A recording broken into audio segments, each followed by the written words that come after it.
Hi everyone, for those of you who do not know me, my name is Vivek and I host this channel.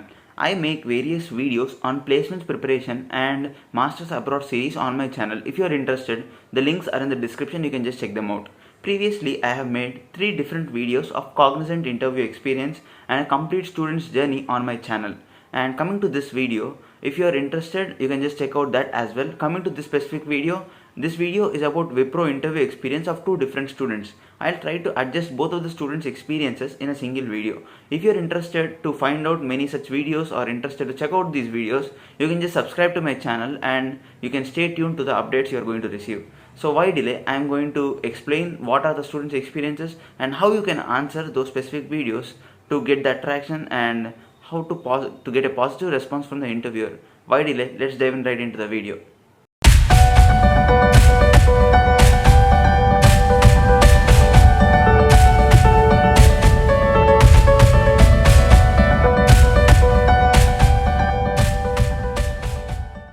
Coming to the interview experience of the first student, he was an electronics and communications engineering student from Vellore Institute of Technology, and I am going to explain his interview experience. So here there were questions mixed in both electronics and computer science as well. Most of the questions were related to coding and computer science related fields. So if you are not an ECE student as well, these are going to help you as well for your preparation, because most of the questions, about 90%, were mostly from computer science background to what was asked in his interview.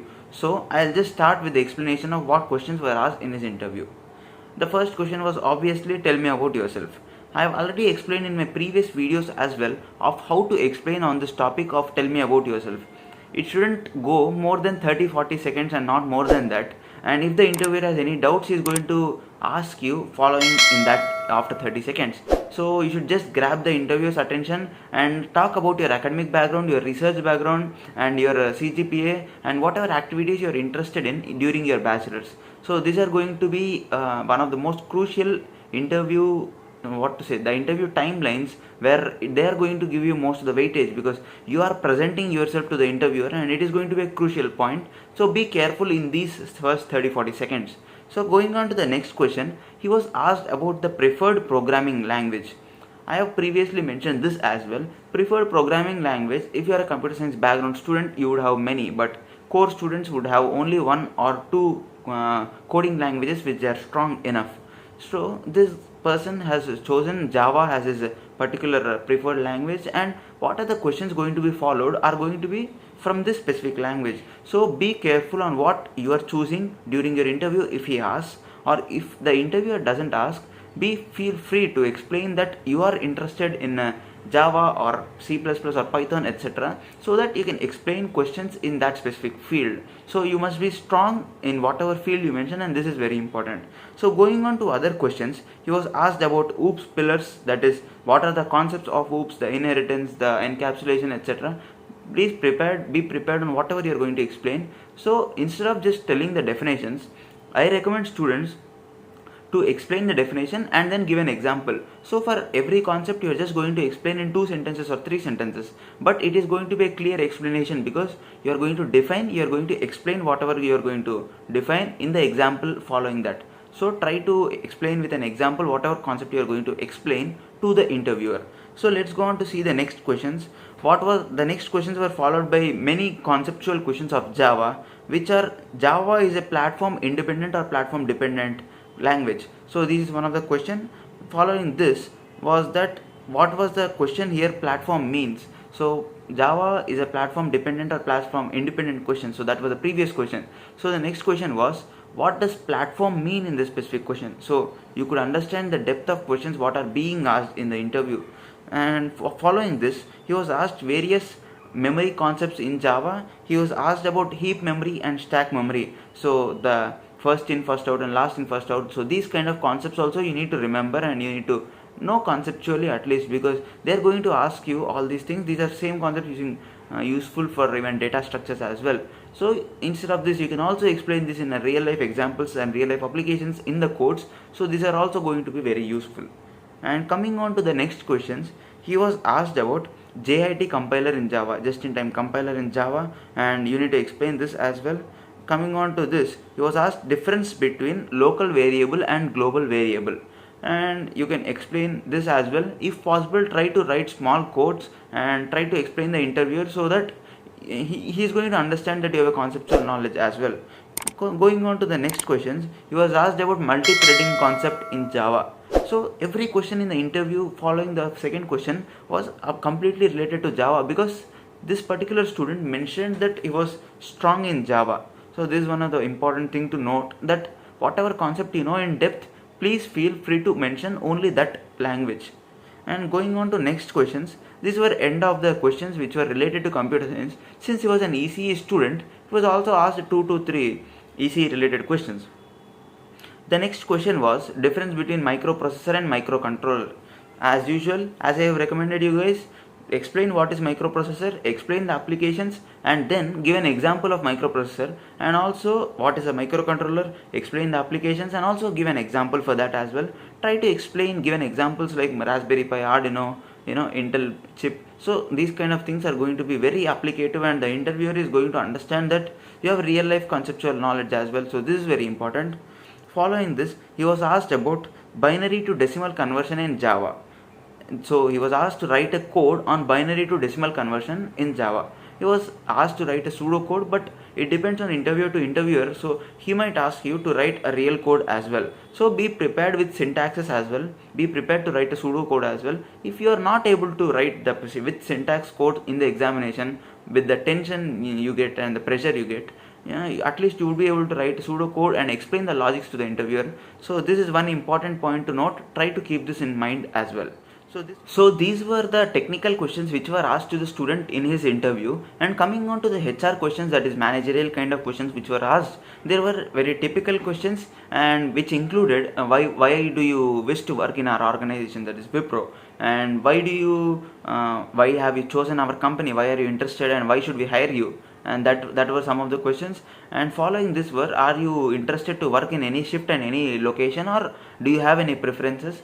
And this was few of the questions, and this kind of questions are usually asked in every interview. So try to prepare in a generic manner, and just before the interview you can prepare it in a common manner or specific manner to the interviewer or to the company. But before that, try to prepare in a generic manner so that it will be helpful before your placement. So this is another topic, and I'll try to make another video of how to answer these managerial questions.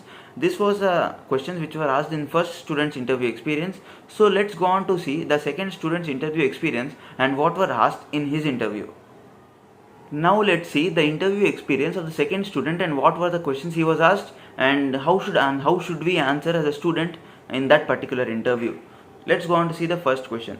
First, the interview started with as usual, the expected question, introduction of the student. He was asked to give his introduction. This went on for approximately 1 minute, and the student has spoken about the languages he knows, the topics he knows, etc. This was followed by the coding languages, what the student knows. So what are the questions will be following this will be related to this specific language. So it is recommended that you mention whatever languages you know. So this person has mentioned some language, and this was followed by questions like, are you interested, and why are you interested in our company? Are you interested, and are you okay with the salary of whatever role you are getting? It is 3.5 lakhs if I am not wrong. And that person was asked, is this 3.5 enough for your capability? Are you suitable? Are you okay working for our company with this small salary? And this was the question he was asked. Later, he was asked about the service agreement. Are you okay with the agreement for 1 year? This was followed by various technical questions from the electronics and communications field. This student was also from a electronics and communication background, and the questions he was asked were about, first question was about rectifier. If possible, try to explain it in a conceptual manner, and if you know a circuit diagram of whatever question he asked, try to draw that as well. You are not going to lose anything, but it is going to impress the interviewer. So try to draw if you know any, or else try to explain the definition and the applications of wherever that is going to be used. The first question asked was rectifier. Second was followed by what was bridge rectifier, and what are other kinds of rectifiers available in the industry. What are the difference between bridge rectifier and various other rectifiers, and different applications of respective rectifier. This was the question he was asked in the interview. So you can understand these concepts were kind of technical, kind of depth. So you need to be at least clear with the basic concepts of the interview, so that you'll be at least be able to answer what is a bridge rectifier, not the ones following later, but yeah, at least you should be able to answer the basic concepts of whatever is being asked. This was followed by is another question where in digital circuits he was asked how to follow the conversion of digital to analog and analog to digital, what are the circuits being used. So this was one of the questions he was asked, and after this it was the technical questions were done, and later he was followed by resume based questions. I mentioned in my various videos as well that resume plays a very important role. He was asked about various resume based questions like the projects he has done and the positions of responsibilities he has followed. Positions of responsibilities means that if he was a club president at his university or if he was a volunteer at his university, etc. So he need to explain all these things in the interview as well. So this is one of the important thing. For each position of responsibility, try to mention if there are any, whatever work you have done in your respective role. This is very important. And for projects, if he asks to explain your project, try to explain the technical overview of the project, and apart from that, try to explain him the individual work and your personal contribution to the project. This is a very important task and very important action you need to do in your interview. You need to explain what work you have done individually in that respective project of whatever you are going to explain. So this shows your individual capability and your teamwork and team coordination as well. So that's it guys. These are two different interview experiences I have collected from two students, and I hope these are going to be useful.